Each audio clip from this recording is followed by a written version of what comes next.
नमस्कार। आज हम आषाढ़ माह की गुप्त नवरात्रि पर बात कर रहे हैं। ये वो नवरात्रे हैं जो शारदीय या चैत्र नवरात्रि की तरह मतलब उतनी सार्वजनिक रूप से चर्चित नहीं है, पर इनका अपना एक गहरा महत्व है। जी हाँ, बिल्कुल। इनका महत्व काफी अलग है। तो हमारे पास जो जानकारी है वो यही बताती है कि ये समय क्यों खास है, इससे कौन सी पौराणिक कथा जुड़ी है ना? हाँ, और किन विशेष देवी स्वरूपों की उपासना यहाँ केंद्र में है। तो चलिए इसे थोड़ा समझते हैं। सुना है कि मुख्य रूप से विशेष साधनाओं और आध्यात्मिक उन्नति के लिए जानी जाती है। हाँ। और इसमें जो दिलचस्प बात है वो ये कि ये साधनाएं अक्सर आप कह सकते हैं तांत्रिक पद्धतियों से जुड़ी होती हैं। अच्छा, तांत्रिक पद्धतियां मतलब? देखिए, तांत्रिक साधना से यहाँ मतलब है वो विशेष आध्यात्मिक तकनीकें जैसे मंत्र, यंत्र, ध्यान और कभी-कभी कुछ खास अनुष्ठान भी। इनका फोकस ऊर्जा को जागृत करने पर होता है ओके। और इसीलिए इसे गुप्त कहा जाता है, क्योंकि ये साधनाएं ज्यादातर अकेले में गोपनीय तरीके से की जाती हैं। समझ गई। तो ये सिर्फ पूजा पाठ जैसा नहीं है, बल्कि एक तरह की गहन आध्यात्मिक प्रक्रिया हुई। बिल्कुल। ये समय उन साधकों के लिए बहुत अहम माना जाता है जो गहन आध्यात्मिक ऊर्जा और सिद्धियों की तलाश में हैं। सिद्धियां?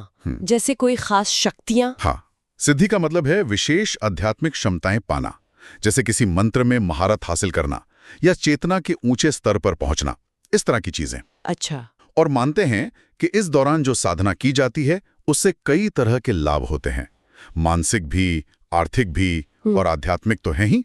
साथ ही ये नकारात्मक असर से, बुरी नजर से इन सबसे बचाती भी है, ऐसा माना जाता है। और इन साधनाओं का जो आपने जिक्र किया, इनका सीधा संबंध 10 महाविद्याओं से है ना? जी इसकी एक कहानी भी है शायद, शिव और पार्वती जी से जुड़ी हुई। हाँ, एक कथा है इसके पीछे। कहते हैं कि भगवान शिव ने ही माता पार्वती को सृष्टि की 10 मूल शक्तियों का ज्ञान दिया था। ये 10 महाविद्याएं। अच्छा। ये सिर्फ देवी रूप नहीं है, बल्कि आप कह सकती हैं कि ये ब्रह्मांडीय ज्ञान और शक्ति के अलग-अलग पहलू हैं, अलग-अलग फैसेट्स।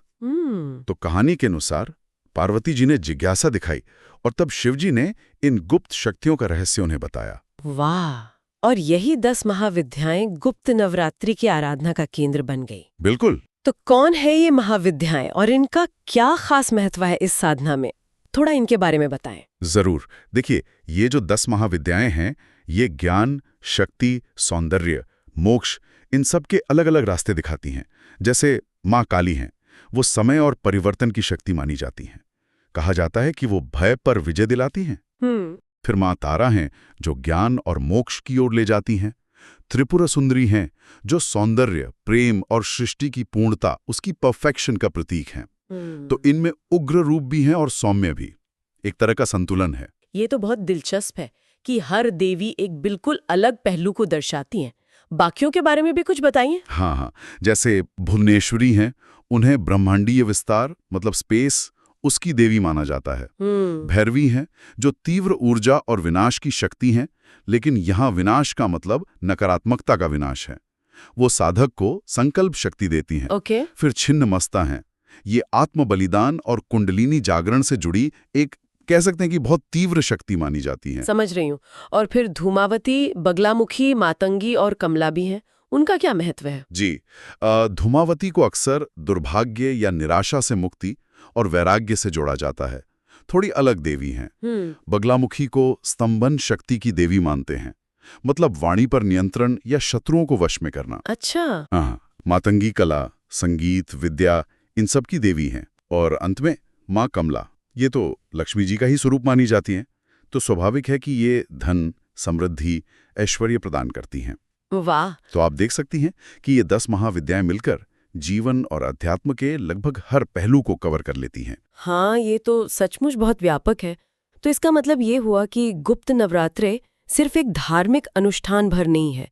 ये तो 10 अलग-अलग तरह की ब्रह्मांडी शक्तियों से जुड़ने का, अपनी अंदरूनी क्षमता को जगाने का एक खास अवसर है। बिल्कुल सही समझा आपने। ये शारदीय नवरात्रि के वो जो सामाजिक उत्सव होते हैं, उनसे काफी अलग लगता है। ज्यादा व्यक्तिगत, ज्यादा गहरी साधना। सही कहा। ये एक तरह से आत्मान्वेषण और शक्ति जागरण का समय है। फोकस बाहरी उत्सव पर नहीं, बल्कि आंतरिक शुद्धि और सिद्धि पर है। और जाते जाते सोचने के लिए एक विचार छोड़ जाते हों हाँ, जरूर। कि आध्यात्मिक विकास के ये जो दो रास्ते दिखते हैं, एक सार्वजनिक और दूसरा ये गुप्त, इनमें मूलभूत अंतर क्या हो सकता है? और आज की जो ये भागदौड़ भरी जिंदगी है, इसमें इस तरह की गोपनीय या व्यक्तिगत साधनाओं का क्या महत्व, क्या प्रासंगिकता हो सकती है? सोचने वाली बात है। बिल्कुल। एक बहुत ही दिलचस्प सवाल है सोचने के लिए।